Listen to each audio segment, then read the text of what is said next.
Efforts to end poverty.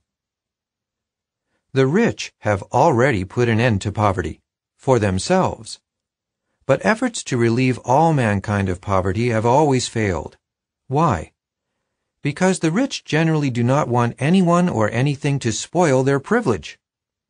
King Solomon of ancient Israel wrote, "Look, the tears of those being oppressed, but they had no comforter, and on the side of their oppressors there was power." Ecclesiastes 4:1.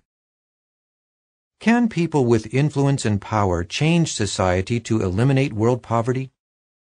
Solomon was inspired to write, "Look, everything was vanity and a striving after wind. That which is made crooked cannot be made straight." Ecclesiastes 1:14 and 15. A look at modern efforts to end poverty illustrates this well. Theories of prosperity for all. In the 19th century, as a few nations amassed unprecedented wealth through trade and industry, some influential people gave serious attention to the matter of poverty. Could the Earth's resources be distributed more evenly? Some theorized that socialism or communism could achieve an international classless society in which wealth was distributed fairly. Of course, the wealthy were deeply disturbed by these ideas. But the slogan, "From each according to his abilities, to each according to his needs," attracted wide acceptance.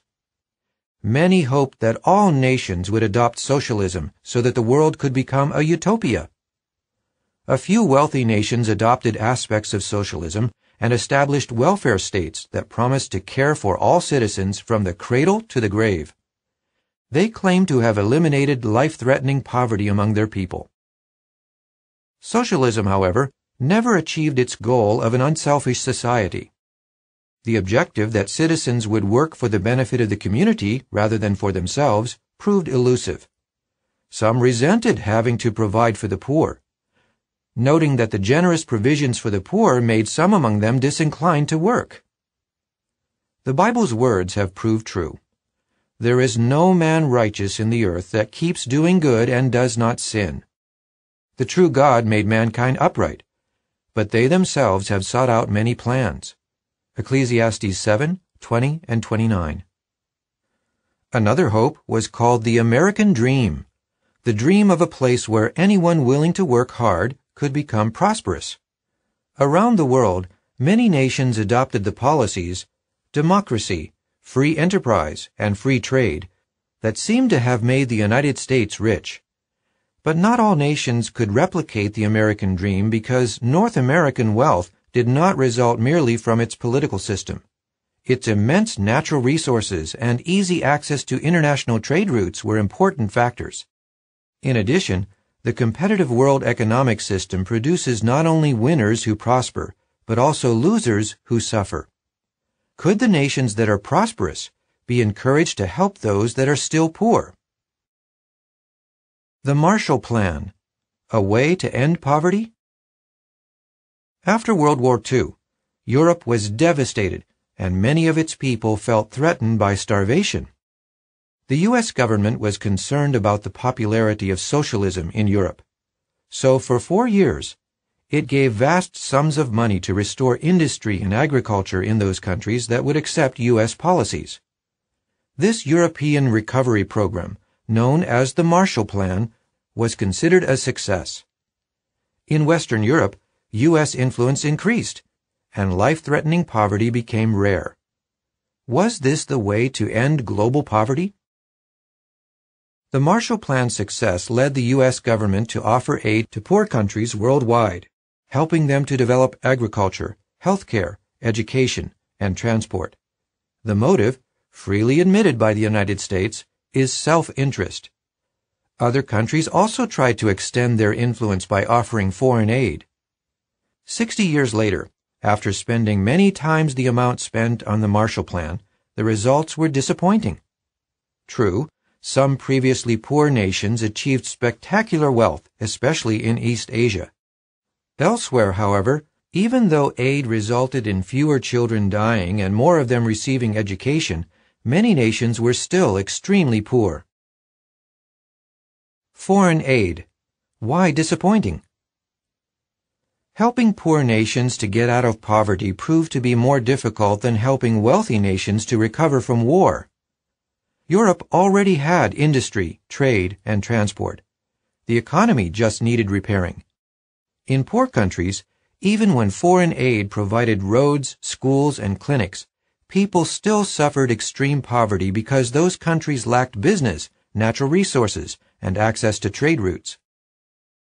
The cycles of poverty are complex and not easily broken.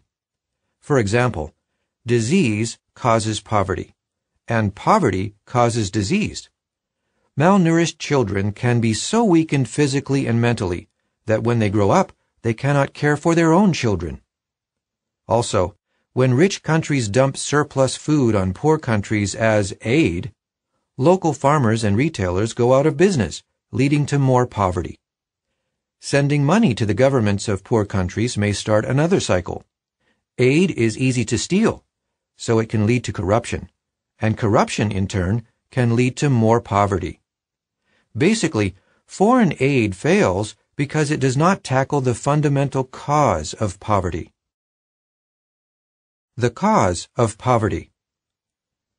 Extreme poverty is the result when nations, governments, and individuals act only to promote and protect self-interest.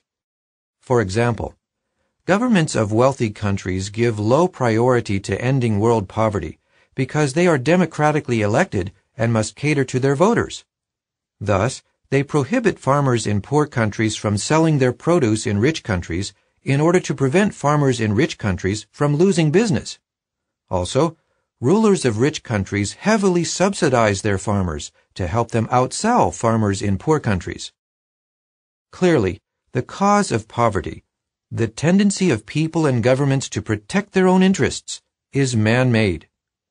The Bible writer Solomon put it this way: "Man has dominated man to his injury." Ecclesiastes 8:9. The following is supplementary information. A law to deal with poverty. Jehovah God gave the ancient nation of Israel a body of law that, if obeyed, would prevent most poverty. Under the law, every family, apart from the priestly tribe of Levi, received an inheritance of land. The family inheritance was secure because land could not be sold in perpetuity. Every 50 years, all land was to be restored to its original owner or his family. If because of illness, disaster, or indolence, anyone had to sell his land, it was to be returned to him without payment in the Jubilee year. No family would sink into generations of poverty. Another merciful provision of God's law allowed a man who had suffered adversity to sell himself into slavery. He would receive the sale price in advance to pay off his debts. If he had not repurchased himself by the 7th year, he was to be set free and provided with seed and livestock in order for him to start farming again. In addition, if a poor person had to borrow money, the law forbade fellow Israelites to charge interest. The law also commanded the people to leave the edges of their fields unharvested so that poor people could glean. Thus, no Israelite would have to beg. History shows, however, that some Israelites did fall into poverty. Why did that happen? Israel did not obey Jehovah's law. Consequently, as in most lands, some people became rich landowners and others became landless poor. Poverty occurred among the Israelites because some individuals ignored God's law and put their own interests ahead of those of others. Returning to the article. So, what hope is there of an end to poverty? Can any government change human nature? End of article.